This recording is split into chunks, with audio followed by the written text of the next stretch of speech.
when doing micro optoelectronic packages, you not only have to work on the optics side, but also on the electronic side. And the contacting of such chips isn't that easy. If you want to find out how we do it, stick around and we'll check it out.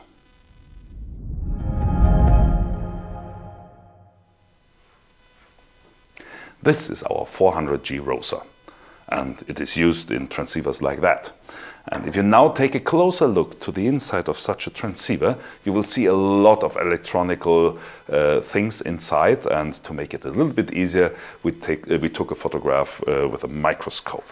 So what you can see here is we have a transimpedance amplifier. It's a 4-channel chip.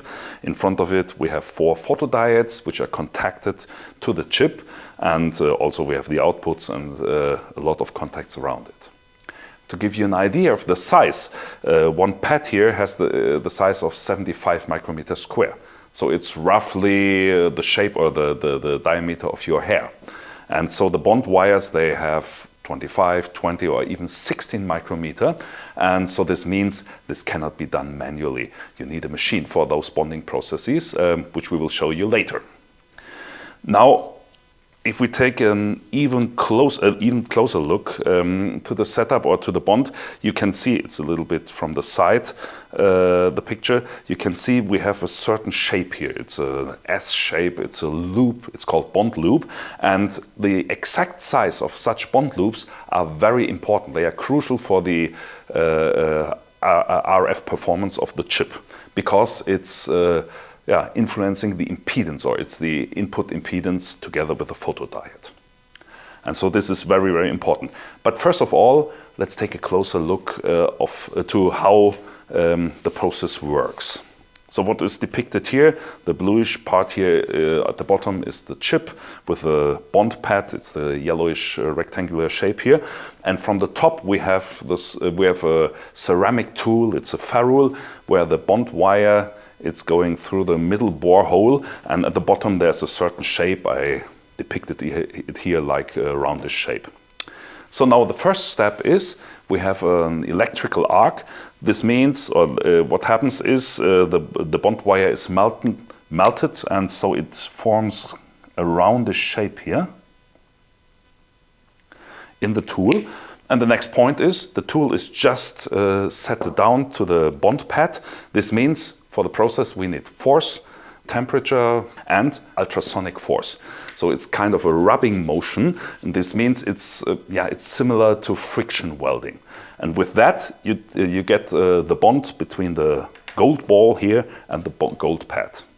So this is the first contact.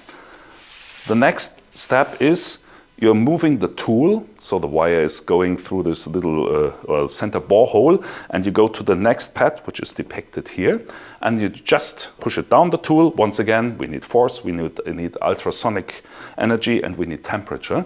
And like that, there's a bonding process at the edge of the tool, and afterwards you just clamp the gold wire above the tool and rip the gold wire off. So if you want to see it in practical action, please follow me down to the clean room.